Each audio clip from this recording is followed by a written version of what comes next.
So welcome to the Gallimaufry Gals Book Club. Gallimaufry is a confused jumble or a medley of things, and so the Gallimaufry Gals Book Club are the confusing medley of thoughts, ideas, and opinions of three sisters and their mom as they discuss a jumble of books. And just a caveat that the opinions, advice, and thoughts shared may change seconds, hours, months, or years after this discussion occurs. So, yeah. So, we are the Gallimaufry girls. Let us introduce ourselves. Miranda, if you want to go first. Hi, I'm Miranda. I am currently drinking a Mountain Dew. Oh, there we go. And I love to read, and I belong to the esteemed house of Ravenclaw. Nice. And Mom? I'm Mom. I live in northern Wisconsin. I love to read. I think I got that from my mom. And, oh, surprise, I'm drinking, whoopsie, can't see it. Oh no! Nope, blends in too much. Disappearing Diet Coke. A drink of invisibility. Yes. And what Hogwarts house are you in? I can't remember. Oh, what's the one that Harry belonged to? Gryffindor. Gryffindor. Nice. Yeah, because there's no way I'd admit to being to Slytherin. So. So really, she's a Slytherin. Yes, Okay. clearly. It's a toss-up, but I'm like Harry, Not all go either Slytherins way. are bad. So. True. This is true. And Angie? Hi, I'm Angie. I'm a sister. I live in Dallas, and let's Dallas, see. Texas, or Dallas, Wisconsin? not Dallas, Wisconsin. The one people have heard of, Dallas. Exactly. And I'm drinking a whipped coffee and a Diet Pepsi. Drink for each hand. Yes. So the coffee's kind of strong. Sometimes you got to cleanse the palate a little bit. So, yeah. And Harry Potter house. I don't know. I guess Gryffindor. Yes. And I am Melissa, living up here in northern Wisconsin. I am drinking Sierra Mist with whiskey. And my Hogwarts house is Hufflepuff. Proud Hufflepuff. So let's see here. So we chose to read the book Will My Cat Eat My Eyeballs by Caitlin Doty. And Miranda, she was the one who chose this one. So tell us a little bit why you thought this one might be a good book to read. So I decided to choose the book because when we were deciding to do the book club, and we were kind of looking to do maybe read some books that were not the norm that we would usually read.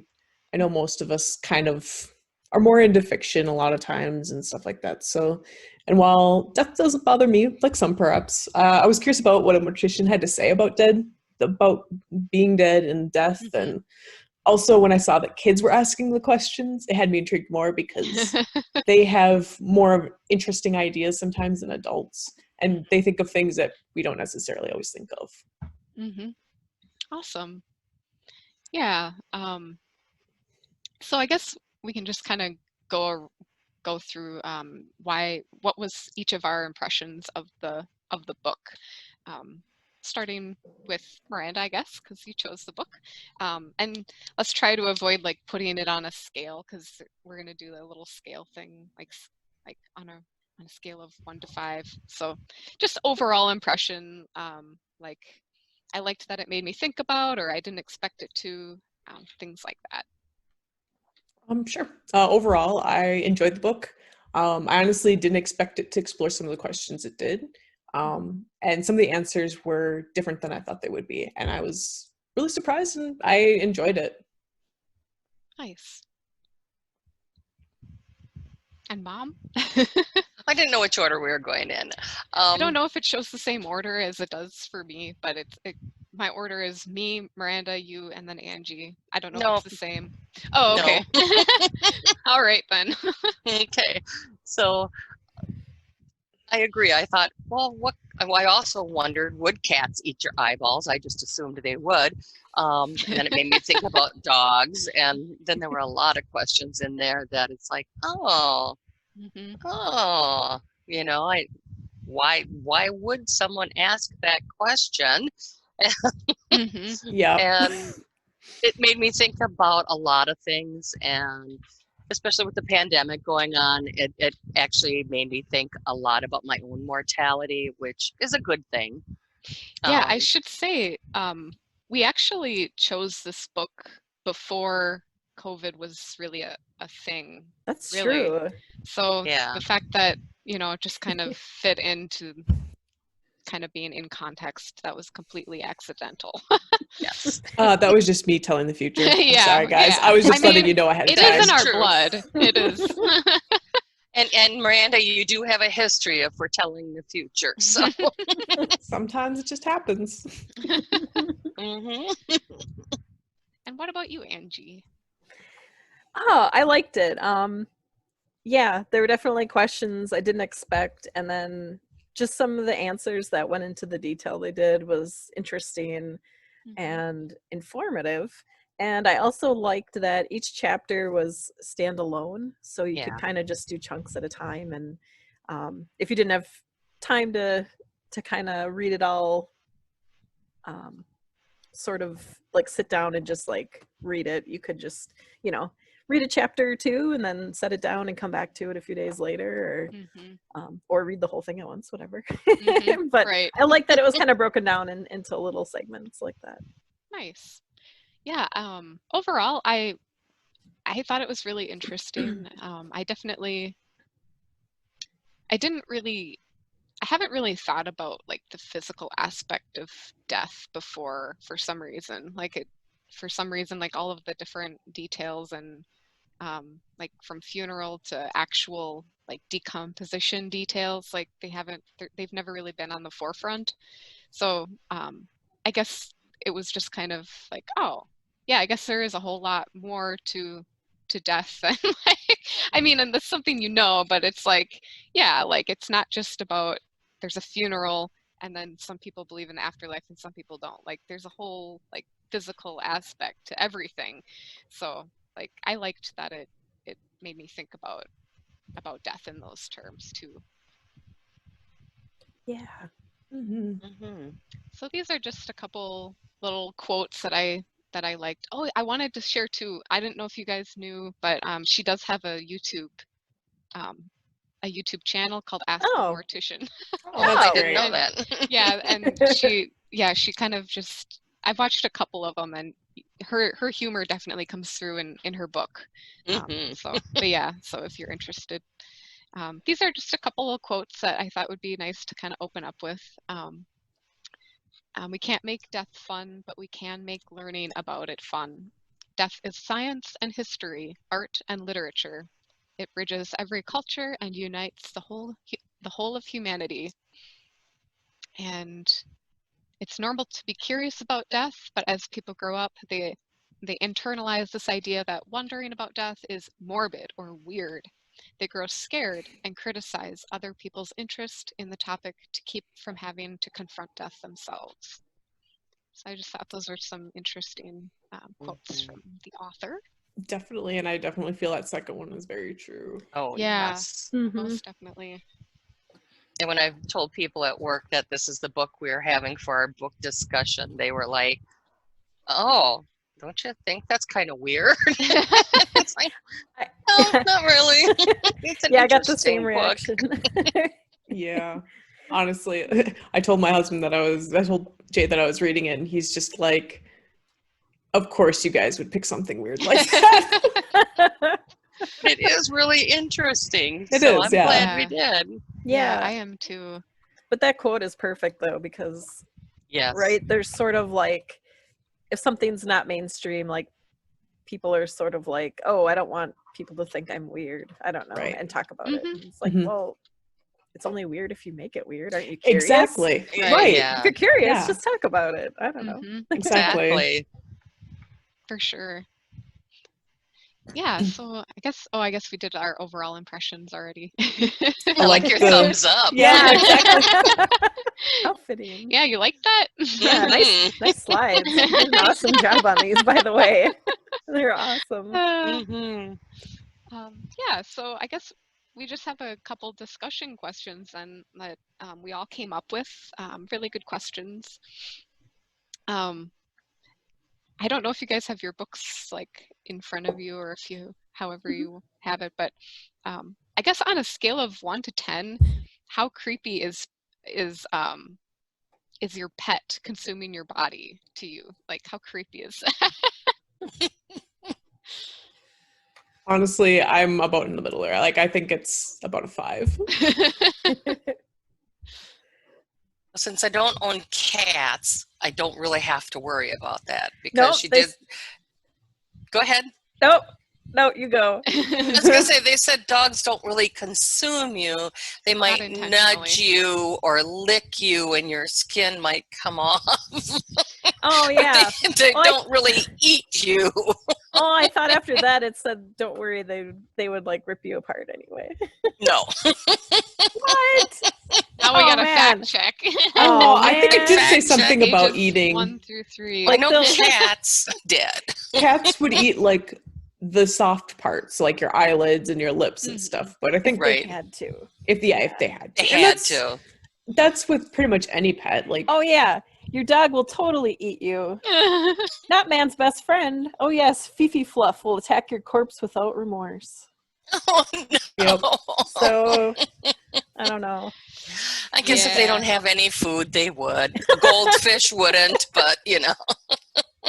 Right.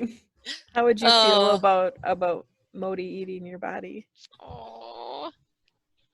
Well, I'd be dead. I wouldn't know. So. But as a living person, or as it is kind of creepy. I mean, I would not want to adopt a pet that had eaten its last dead owner. That's a good question. You know, because it's like, are they gonna like wait and I'm sleeping and they're gonna think I'm dead and then they go for my throat? Right, now that they've had the taste of flesh. Yes. Nothing compares. I don't think that's quite there, because like later in the book she mentions something about like humans just aren't nutritional, really. Right. So yeah, they wouldn't probably go back for more if they had the chance. Like, if they didn't have anything else to eat, like, and in my head that's why it's logical. Like, if they don't have anything else to eat, it's a survival thing. People will eat people if it's survival. True. Yeah, but It's we'll weird, get to that too. We'll get to that. but dogs also eat like deer poop and rabbit poop, so Yeah, it's not that's like true. that's not exactly nutritional. That's true. They're not very discerning. I'll be honest. Like, I feel like 9 out of 10 creeped out at the thought of Bela eating my dead corpse. Maybe 10 out of 10. Like, to me, that. Yeah, I mean, it's weird to think about. Yes. I think it also helps that I don't have any pets, so I don't have like if my pet came over, like, to me, like, it doesn't. I don't know that, or maybe it just doesn't bother me. I don't know. Well, what if you got to have Bela or Modi or Louie from Angie after? And I can't think of your other. Lucio and Lucio. Yeah, and Hammond. If they would have eaten Angie, would you take them home with you? I mean, then Angie would always be with me. Ooh. That's true. Interesting. I don't know. I don't think it would bother me, to be honest. Okay. I think I'd be creeped out about level 1 if they ate me. 0 to 1. I wouldn't care. I'd be dead. Nice. And if I could feed them because no one would come for them, then I guess that's fine. I like that. I'm about a 5. I'm kind of creeped out. I wouldn't care if my dog ate me, but I don't want to adopt anyone's dog or cat that ate their last owner. Yeah, that's really fair. Yeah, that would be about a 5 or a 6 for me. The fact that getting to figure out how you would figure that out anyway would be kind of interesting, but well, we live in a small town area. People would know. That's true. That's true. One thing I forgot to do is read the back of the book, because I wanted to do that just to kind of give an idea of what the book is about. Is that okay to for do? it. Okay. Yeah. So yeah, I was going to show this is what the book looks Oh, like. sorry. Oh no, that's I fine. was reading it and I didn't Oh, realize I had it in front of No, my I camera. thought you were doing the same thing, and I was like, oh, okay, that's fine. Oh, here, I'll hold up this side and you hold up your Sure. side. Yeah, this is the front, that's the back. So every day, funeral director Caitlin Doty receives dozens of questions about death. In this book, she offers factual, hilarious, and candid answers to 35 of the most interesting questions posed by her youngest fans, sharing the lore and science of what happens to and inside our bodies after we die. Why do corpses groan? What causes bodies to turn strange colors during decomposition? And why do hair and nails appear longer after death? The answers are all within. So, yeah. Now that we got the will my cat eat my eyeballs question, which they will. So I think the next question or the next chapter was about space, about I can't remember if that's right or not, but if you died in space, would you want your body brought back to Earth right away? Your body brought back later? Or no, neither, keep me in space? That's an interesting thing, because I don't want to be space garbage that freaks someone out because my body slams into their window and they see me and they're going, oh my God, there's a dead corpse. But it's also going to be expensive to send someone back. So That is true. Yeah. I don't know. I'd let someone else decide what to do with me. Well, I don't know. If it was up to us, would we let her just stay out in space? I would. Yeah. It'd be too expensive to bring me back. Do the same for me. Just open the hatch and let me fly out. And I'll be like, oh, look, see that shooting star? That's really Angie falling through the atmosphere. She's shining bright. Look at, there's Miranda. Didn't it say that, does it say anything about like what happens to your body when? I think it kind of did. I think it pretty much, she said that it would basically go into the atmosphere, like be pulled into Earth's gravity and just burn up in the atmosphere. Yeah. Oh, okay. Which, I mean, honestly, considering the other options, I'd be 100% fine with being left up in space. Like, I'm dead. I don't have any attachment to my body. If people want a grave for me, that's fine. Just my body doesn't need to be there. Like, that's kind of where I'm at. Like, I think it'd be kind of, I think like as far as like, if I had died and like they had like a death ritual up there, in like an astronaut death ritual, I guess, I think it'd be kind of cool to be like sent off into space, not just like left out there to like float around, but like sent off, like the Hollywood Viking thing. Right. That's not actually real, like a but you know what I spaceship mean. on fire, like a little wooden I don't know ship if it would be on fire, but like just and being then send sent it out. off. Yes. So the aliens can find you and be like, what in the hell happened here? Exactly. Oh, well, do you remember Violet Beauregard from Willy Wonka and the Chocolate Factory? I was just reading the book, and on page 6 it says that's kind of what would happen to your body in a spacesuit. So thank you for finding that. Yeah. Oh yeah, I don't want to read the whole disgusting thing that happened. No, please do. Please read that. Okay, it says the human body is used to operating under the weight of the Earth's atmosphere, which cradles us at all times like a planet-sized anti-anxiety blanket. From the moment the pressure disappears, the gases in Lisa's body will begin to expand and the liquids will turn into gas. Water in her muscles will convert into vapor, which will collect under your skin, distending areas of your body to twice their normal size.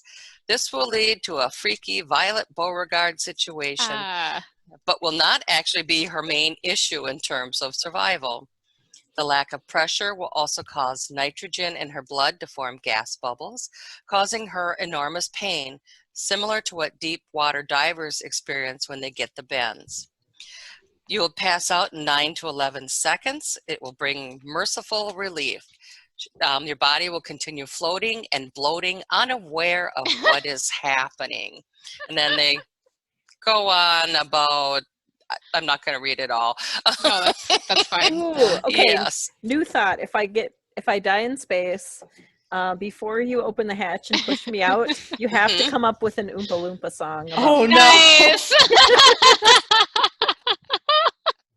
That would be great. Oh my goodness. What were you doing in space? Na-na-na. Making Now you terrible can. face. Now I you love are that. dead and we'll have to throw you out. What do you think of that? That.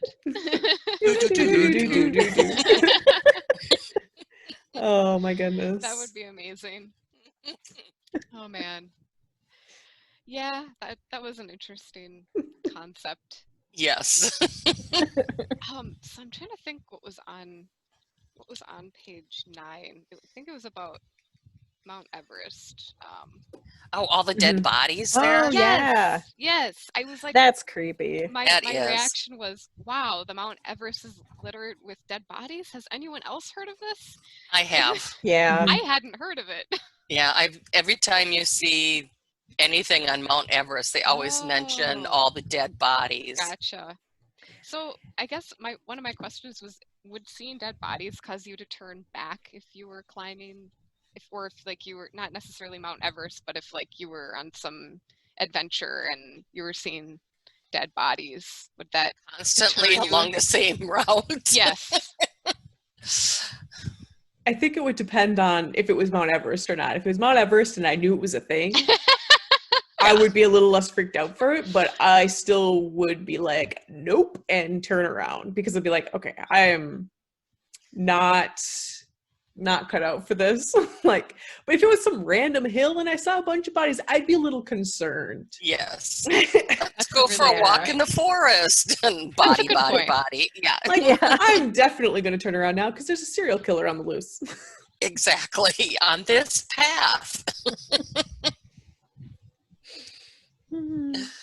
I don't know why they don't take the bodies away. I can't remember if she mentioned why or not. Oh, I thought I don't heard know. something that they sent someone up there not that long ago to start picking some of them up. And it's not Yeah. only bodies, it's also It's like garbage and garbage and poo Yeah, and poop I and wonder if toilet they would have, paper. like ski supplies and jackets up there yet, only on the dead people. or not ski, but whatever, climbing gear. Oh, probably only on the people unless someone else took it off of them. Mm-hmm. Yeah, I think it's just that it's just a deadly enough climb anyway that they probably just don't feel like having anyone risk their lives to remove the dead bodies, like realistically, like Yeah. I don't know. I mean, I would think that you'd be able to, maybe you can't, but maybe helicopter up there or something to like do it, but I mean, they're probably just frozen to the ground, so you'd have to like True. ice pick them out Chisel and them.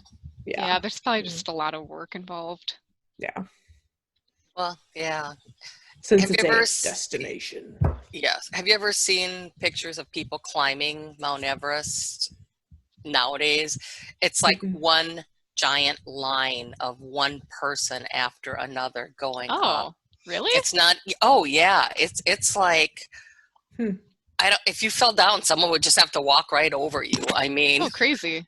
it's when you said turn around and go back, it's like I don't know if you can. I mean, obviously man. people have to come down the mountain too, but Mhm. it's just like a big line, kind of like on Black Fridays when you're going shopping and the big line is outside of the store, and I mean that's what it's like. Everyone's Except got to get people to are all- that top. Yes, it's like for me that Interesting. wouldn't even be fun. I mean, No, that seems like at Work. that point, like, is it even really worth it? I don't know. Right. yeah, because it's not the pristine Mm-hmm. thing that I don't know. It just Yeah, doesn't feel as no, prestigious if Yeah. there's a if lot of people everyone's trying to doing do it. right. Yeah. Yeah. You're trying then to you have this like personal experience with nature. right, right, Right. They're all crowded. right. Yeah. Personal experience with nature with 500 other people behind you. Right. Exactly. And 500 in front of you. hmm Yeah, Yeah. that would make it. That wouldn't be as, yeah, for sure, as special for sure. Yeah, so I guess going forward, like the next chapter was, can I keep my parents' skulls after they die? Sure you can. You can have mine. um, No, you can't. You can't yeah, because I there's can't corpse remember. laws. Oh yeah, there are Exactly. corpse laws. Yep. I was gonna say you're gonna have to read the book and find out. No. So would any of you guys keep a loved one's defleshed skull? If it was legal. If it was legal, would you keep a defleshed skull of a loved one? I Yeah. would maybe keep Jason's skull, That's but what I. the fact that like, I'm hoping that would be a really long time in the future, so by then I probably wouldn't care. Mhm. But I don't know. Yeah. Otherwise, no. I wouldn't mind Leon's skull. I would just talk to it. But if I had his ashes, I would do the same thing. So, Yeah, yeah. I you don't know, a know. photo with his ashes in a box would be much better. Yeah, I don't want my mom's skull. You guys can say, yes, you want your mother's skull in your living room. No, I really don't need you No. watching me forever. I'm going to do that anyway. So, Yeah, I don't think I'd keep a skull. I don't think I would either. I think it'd be kind of cool, but Cool. Yeah, It- no, I don't know. I would feel like it was just watching me, or just like the energy would just, it's like I want all the energy of the person to be at rest. Like I just feel like there would be energy involved with the skull. see, Jason's already said that he's gonna come haunt me if he dies first. So no matter what, I'm with a haunted spirit, so I might as well have a skull to like look at and be like, stop it. You know? there you go. Oh man. Hmm. Yeah, for some reason I never really thought about there being such thing as like corpse laws either. I Like, know, the me whole, either. like I said, like the whole book is like it, like these are things I actually I never like asked as a kid even. I don't Mm-mm. think. Like it Well, never we occurred didn't. to me really. I don't know. Maybe I did. There was not a lot of death. Well, I mean, in your dad's or my family, when you guys were growing up, there weren't a lot of funerals. Mm-mm. True. We didn't have a lot of close friends